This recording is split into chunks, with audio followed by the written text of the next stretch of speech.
Back in the 80s, they made a thriller where the twist is revealed in the first 5 minutes and it's still terrifying. Hollywood would never make this today, and I'm about to show you 9 more insane thrillers just like it. The Justice Department hires a movie special effects guy to fake someone's death. They need this mobster who's turning informant to look dead so they can keep him safe to testify. The effects guy is reluctant, but they promise to protect him, so he does it. Creates this whole staged assassination in a restaurant with fake blood and prosthetics. Looks completely real. Then right after, a justice agent tries to kill him, and now he's running with nobody to turn to and no idea why they want him dead. What's great about this movie is the guy's only advantage is that he knows how to create illusions. So he starts using movie tricks to fight back. Fake wounds, masks, practical effects. All the stuff he normally uses to fool audiences, he's using to stay alive. Brian Dennehy plays a cop investigating what he thinks is a murder, and he slowly figures out the government is behind it. So these two guys team up and you get some really creative action sequences that come directly from the premise. It's a thriller built around someone whose job is making fake violence for movies, and now he's using that expertise for real. Orson Welles tried to make Dead Calm in the 1960s. Bought the rights to the novel, started filming, and like most of his projects, ran out of money and abandoned it. The footage sat there for decades. Fast forward to the 80s. Someone acquires the rights from Welles's companion and decides to actually finish what he started. Sam Neill and Nicole Kidman play a couple who've lost their son. They take a yacht trip, spot a damaged boat. There's a guy in a rowboat named Huey, played by Billy Zane, rowing away from it. He tells them everyone on his boat died from food poisoning. Neil checks the boat, realizes Zane killed them all. By the time he figures this out, Zane's knocked Kidman unconscious and sailed off with their yacht. So now, Neil's stuck on a sinking boat. The film that finally got made stripped out most of what was in the original book. 3 people, open water, nowhere to run. Every decision matters because there's no backup plan. The minimalism is what makes it work. Took 30 years and a failed Orson Welles project to figure that out. When it came out, a critic called it a sick movie for sick people. Even the distributor hated it. It's still one of the most divisive thrillers from the 80s. People either love it or can't stand it. Nicholas Roeg made it right after The Man Who Fell to Earth. Art Garfunkel plays a reserved psychiatrist who falls for Teresa Russell, who plays someone completely unhinged. They're opposites and their relationship is toxic from the start. The whole film plays with time. You see her in a hospital, you see him getting questioned by police, you see flashbacks of them tearing each other apart. Harvey Keitel plays an inspector who's figuring out the psychiatrist version of events doesn't match reality. And the ending here is genuinely disturbing and makes you rethink everything. Paul Verhoeven made this in the Netherlands before RoboCop. There's this writer, depressed, alcoholic, unhappy with his life. He goes out of town for a lecture, meets a woman, starts an affair with her, then he starts getting these visions that she's going to kill him because her 3 previous boyfriends all died. He's going to be the 4th. That's basically the whole film, this guy realizing he's trapped. Verhoeven shot it so you can't tell what's a vision and what's real. The writer is drunk all the time, having these religious hallucinations, completely unreliable. So you genuinely don't know if this woman is actually dangerous or if he's just paranoid and losing his mind.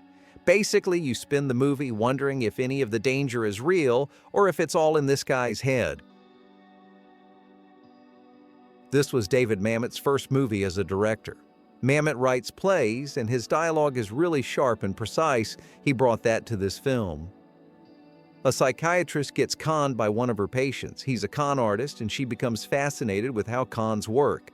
She starts going with him on jobs to learn about it. Then she realizes the whole thing was a setup. She's been getting conned this entire time. So she decides to get revenge, but not with another con. She just goes after them directly. Mamet built this movie like a trap. The cons keep piling up. You think you figured out what's happening, then there's another twist. He's doing to the audience what the con artists are doing to each other. When it all comes together at the end, you feel as fooled as she did, And Mamet doesn't pull the punch. The ending hits hard. This one has Roman Polanski directing. Harrison Ford plays a surgeon who goes to Paris with his wife for a medical conference. They accidentally grab the wrong suitcase at the airport, check into their hotel, and then his wife disappears.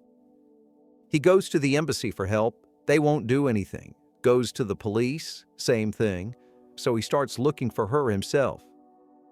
He finds the smuggler whose bag his wife picked up by mistake. There's part of a nuclear weapon trigger inside, and whoever wants it has kidnapped his wife. So now Ford, just a regular doctor, completely out of his depth, is trying to navigate the Paris criminal underworld to trade nuclear parts for his wife's life. Every step pulls him deeper. He finds a phone number that leads to the smuggler, that leads to criminals, that leads to worse criminals. And Ford's getting more and more desperate because he's not trained for this. He's just trying to save his wife. Polanski knows how to make paranoia feel real. By the end, you're as tense as Ford is. The Vanishing came out in the Netherlands in 1988, and it did something that basically broke the thriller playbook. Most thrillers hide the killer, keep you guessing. This one shows you the kidnapper in the first act. You watch him plan the abduction, you see him grab the woman, you watch him send postcards to her boyfriend and spy on him from across the street for years.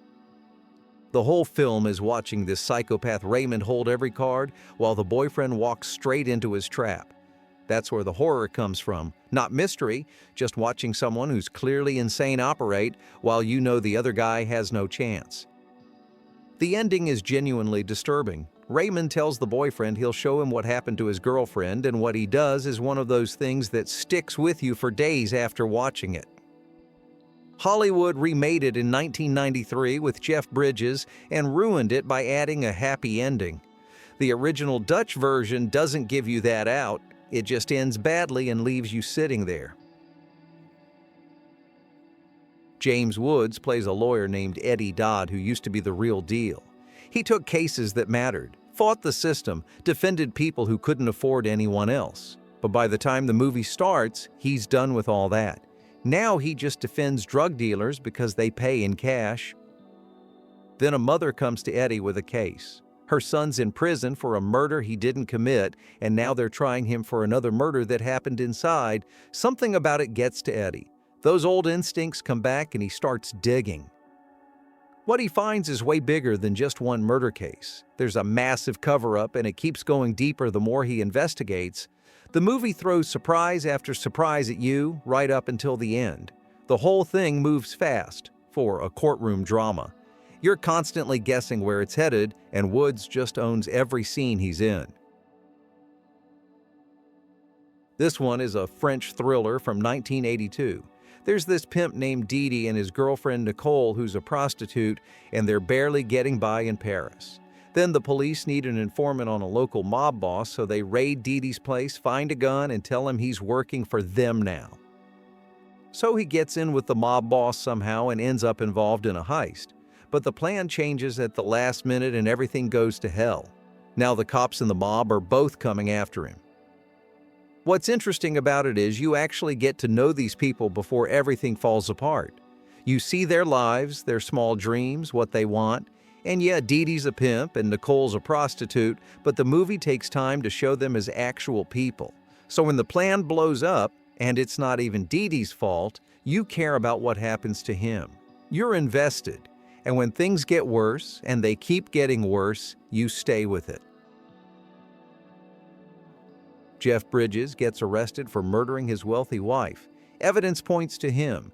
He hires Glenn Close as his lawyer and they start sleeping together, which complicates things. The trial begins and testimony makes him look guilty. But then Close starts getting anonymous notes suggesting he's innocent. Who's sending them and why? The whole movie keeps you guessing whether he actually did it. And the ending makes you rethink everything you just watched. Jagged Edge knows how to work you. It gives you a little information, then a little more, but never enough to be sure. Glenn Close is doubting everything the entire time, and that becomes your experience watching it. Is this guy a murderer or not? Bridges plays it perfectly. You think you've got him figured out, and then something shifts. The whole thing is wound tight. good performances, the mystery never lets up, and you're guessing until the credits roll.